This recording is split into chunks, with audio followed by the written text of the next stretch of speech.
Okay, so as I mentioned before, this is going to be a discussion about listening. So first, I'm going to have you guys do some exercises about barriers to effective listening.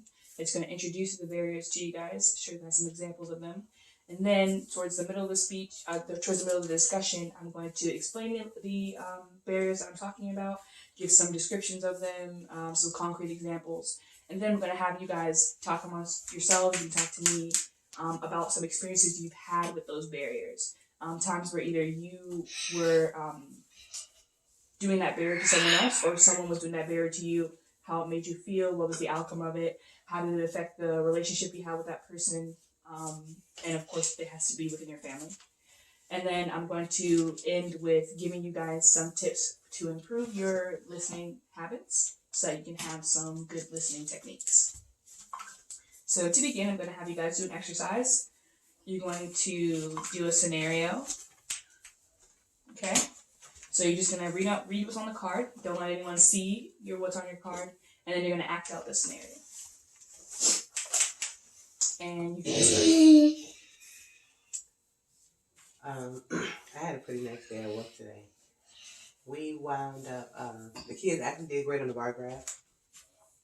I taught them yesterday how to, but really they already knew how to do it. But, they forget easily. So, just a little jogging of their memory, and they did really well. So, So, yeah, it went really well, though. It really did. And then today we did the CERs. I have been working with them for a long time on those, so okay, we got the reasoning going right, and they got their scientific knowledge and everything in there. So, it was nice. Good. It was good. They did good. I think they'll be able to do it by themselves now. Oh. Mm-hmm. Yeah, it went really well. Okay. Okay. Good job. Okay, I'll take your papers back. And then for the second scenario,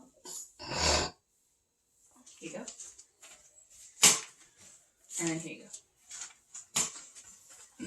Okay, don't let anyone see it. Read over it, and then I'll tell you guys when to start.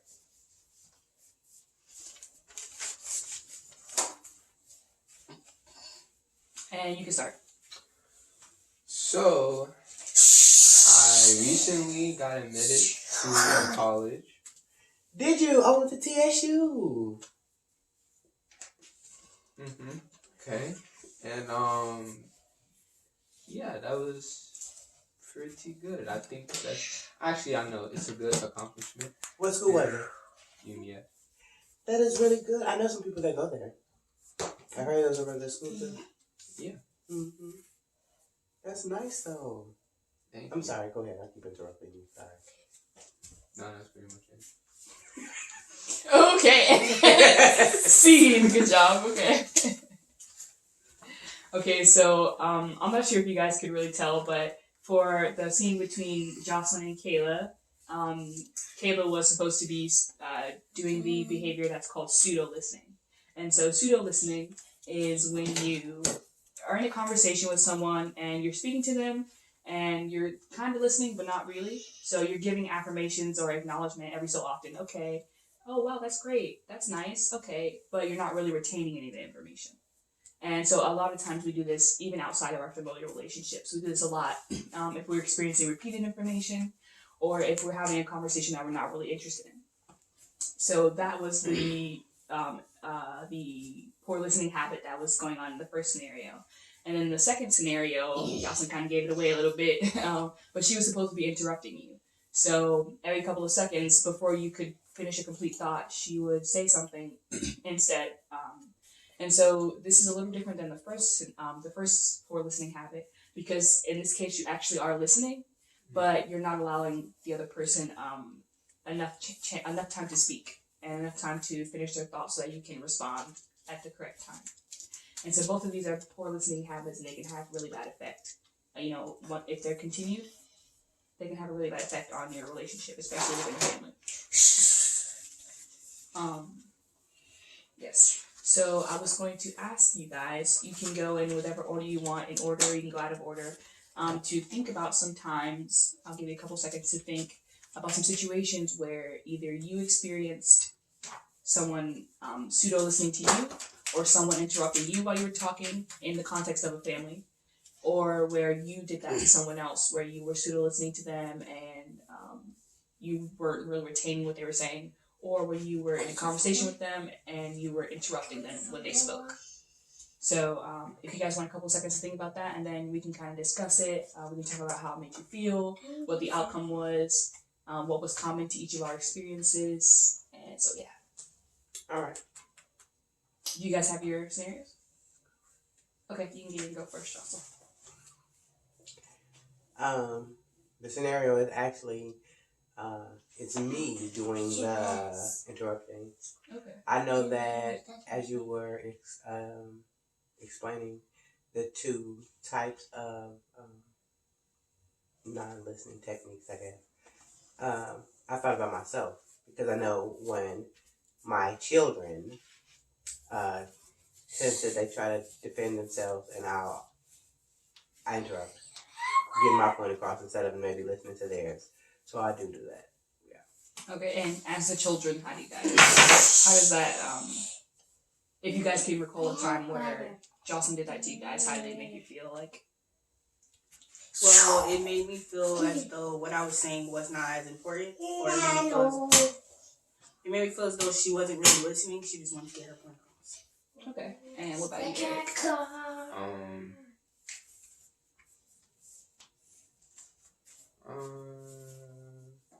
I mean, I didn't really feel anything, to be honest. I didn't really think about it. Okay, and what was the outcome of that situation? Like, was the problem resolved, or did the person ever get to speak? Sometimes I'm a regular interrupter, I guess.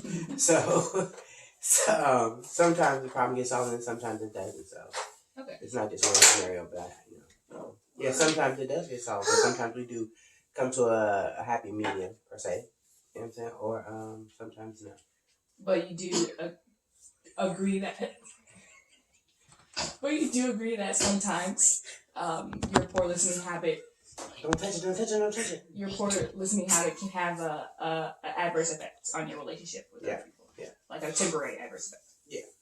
Okay. Do you guys have any scenarios? How about you, Eric? Yeah, I have a scenario. So this one time, I was called to do something, and it was like I was in bed already, kind of late, didn't feel like doing anything. So yeah, I was asked to do something, and since it's kind of a normal thing, I kind of assumed what they were going to tell me to do. So as they would tell me, I would say, okay, yeah. Your parents. Yeah, it's my parents. Okay. And I would just say, okay, yeah, until I got off the phone. And then when I go to do that task or whatever, I found out that I forgot something or I missed something that I was supposed to do. So that's just an example of me doing, what you say, pseudo listening. Yeah, pseudo listening. And made me feel kind of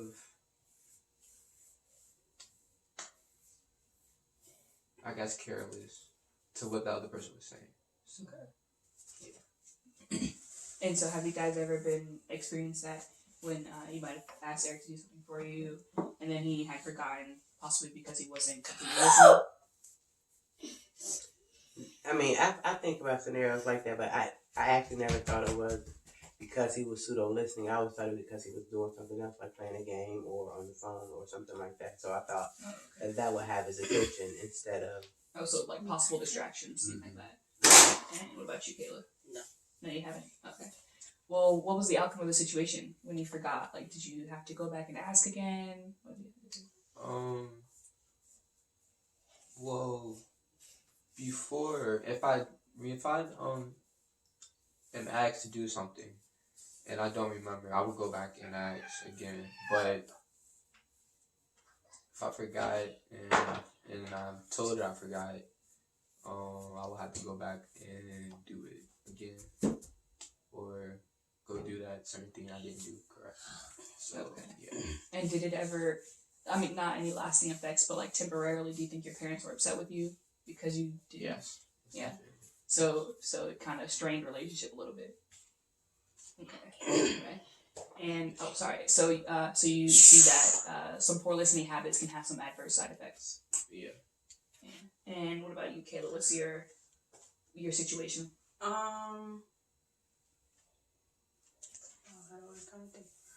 I would say, sort of like in the scenario when I'm engaged in a conversation with someone, and not that I necessarily don't care, but if I have other things to do, I would necessarily just try to move the conversation along, not try to add in points to where it would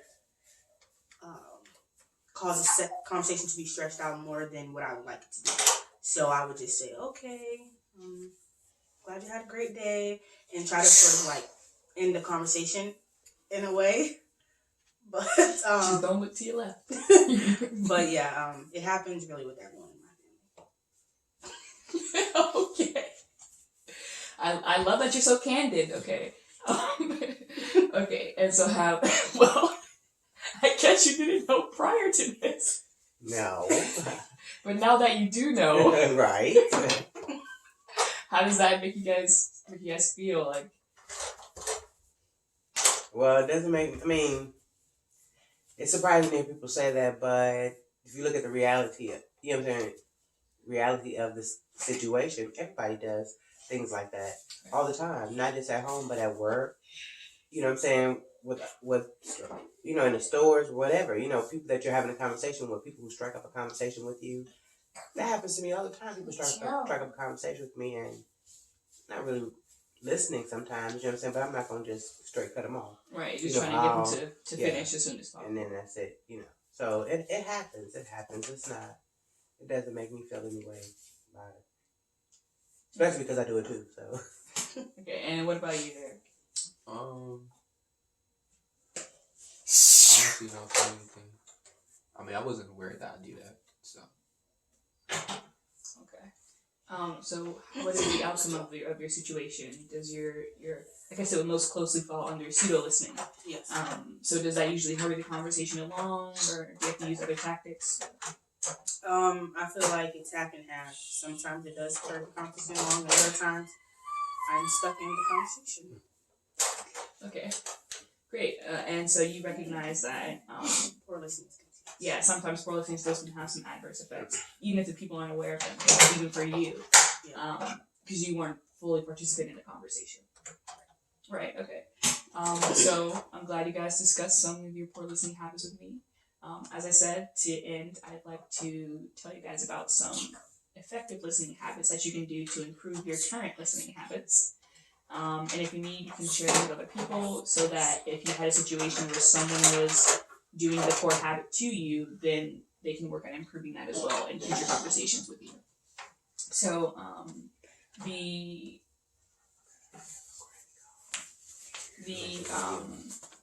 first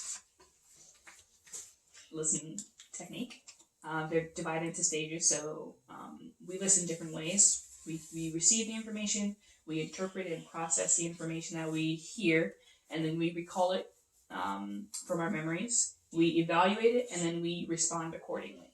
So there are steps to listen more effectively at each stage. And so when I say these steps, if they apply to your situation, you can use them. If they don't necessarily apply to your situation now, but could apply to your situation in the future, you can use them then as well. Okay? So when we're receiving information, this is when the person tells the information to us, and we're hearing it, we're listening to it. So some steps to improve your listening at this stage are to prepare yourself to listen. Honestly, prepare yourself to listen. Just like Kayla mentioned, sometimes having other things to do.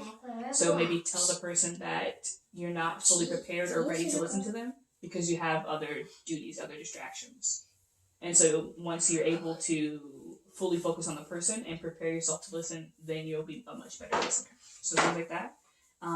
Also to be mindful of the selection and attention process as much as possible. So we choose what we listen to, even subconsciously. We choose what we listen to. And so going forward, now that you're aware that you can subconsciously choose what you listen to, try to actively choose to listen to a person's conversation. Be active. Make yourself so recall in your mind things that are being said. Repeat to yourself things that are being said so that you can keep yourself abreast of the conversation. And then pay attention to turn-taking signals so you can follow the conversational flow. Yeah. So, for example, this is like with the interrupting. So if we really listen and we pay attention to the flow of the conversation, we can understand some, like from signals and gestures, from eye movements when it's our turn to speak. And that way we won't risk interrupting another person. So really pay attention to the body language of the person. When they turn towards you, most likely it's your turn to speak. Or if they're looking at you with their eye movements are on you, most likely it's your turn to speak. And so this way, if you pay attention to not just the what the person's saying with their voice, but also how they're speaking with their body, you'll become more aware of when it's your turn to speak. For the interpreting stage, you want to identify main points and supporting points. So when you're listening, you're interpreting the information after you get it. You're trying to understand it, analyze it. What is this person telling me? Identify what they're saying, and be sure that you are interpreting it correctly. Okay. Also, be aware of how a relational, cultural, or situational context can influence meaning. This is important because you don't want to misinterpret what someone says. And so everyone has a different background, different culture, and so what they say could be interpreted differently by you. And so we need to recognize that my interpretation is not always others' interpretation. And so this can help you better listen. Okay? In the recalling stage, you want to repeat, rephrase, and recognize information to fit your cognitive preferences. So like I said, we choose what we selectively choose what we want to hear. And so you have to recognize that you do that. Okay, and then also when you're recalling information that someone told you, you have to recognize that we have these sort of schemas or biases inside our minds, and the information that we do have can get distorted by that. So be aware, be active about avoiding that. Try to retain as much information as accurate as possible. And when we recognize the fact that our cultures and our context, our beliefs can shape the information that we hear, then we can work better against allowing that to happen. And then finally, at the second to last stage, the evaluating stage, we want to separate facts, inferences, and judgments. So this is related to the last point. Have it clear in your mind what is actually fact, what the other person said, and what they meant by that. And then in a separate category or a separate area, have your response to that. So be aware that what they said and what your response to it is are two totally different things. And one is not the direct cause of the other. Because things can be interpreted differently, and how you respond may not be how they intended for what they said to be interpreted. You also want to be aware of your own biases and how your perceptual filters can create barriers to effective listening. Again, just reiterating what I just said. And then in the final stage, the responding stage, you want to ask appropriate and clarifying follow-up questions and paraphrase information to check understanding. So this is just regurgitating what the person said to you to be sure that you understood what they said in the context that they wanted you to understand it in.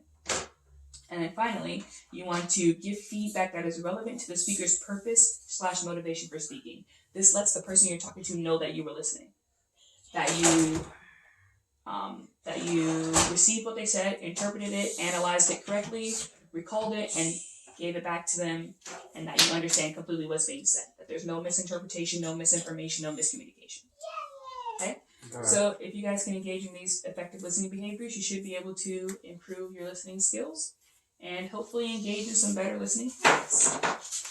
Okay, and then to end, one last thing I'd like to ask you to do is to consider the scenarios that I gave you guys at the beginning. If you don't remember, it was Jocelyn and Kayla. Kayla was engaging in pseudo-listening when Jocelyn was telling her about her day, and Eric and Jocelyn. Eric was telling you about his most recent accomplishment of getting accepted to colleges, and you were meant to be interrupting him every so often. And so if you guys can think back to a few of the effective listening tips I just shared with you guys, how do you think these situations could have been handled differently or handled better if the individual that engaged in the poor learning habit had instead engaged in a better listening habit? How do you think the situations could have changed if the person hadn't done that pseudo-listening or hadn't done the interrupt? Are you asking this? Yes. For example, if you had been more aware of the listening tips I just said, how would you have done the situation differently? And how would you have done the situation differently? And although you didn't engage in a poor listening practice per se, you do have experience with them. So how would you have handled the situation differently if you had been aware of the tips that I shared? Well, seeing as though I do this on the regular, I Now, if I have something to do, I don't feel like I would handle the situation any different. Being as though if I am busy. However, if I'm not, I would obviously engage in the conversation and be interested. So I don't think I would change it. Sorry. Okay. Well, in the scenario that I talked about, I will definitely be more aware of the fact that I am an interrupter, and I will not do that. I'll be more actively. I'll prepare myself to listen, and then I'll more actively listen. And in the scenario with Eric, I should have prepared myself before I asked him how was. No, I didn't ask him anything, did I? He just started talking to me. Huh? So You asked me what college I went to. Yeah. No, Eric was actually the interrupting scenario. So. Yeah, she's talking about the first time, like into the conversation. Did he started talking to me. Yeah, so she Yeah. she would prepare herself. So, but he started talking to me, Yeah. so I would just have to listen and just not say anything and listen, control that part of myself. Okay. And Eric?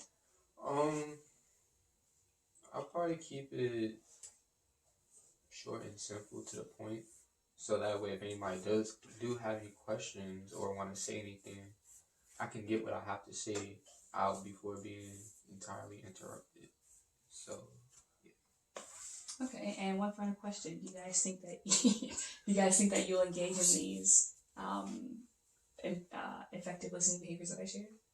yes, Yes. Okay, thank you very much. you're welcome. Alrighty, great call.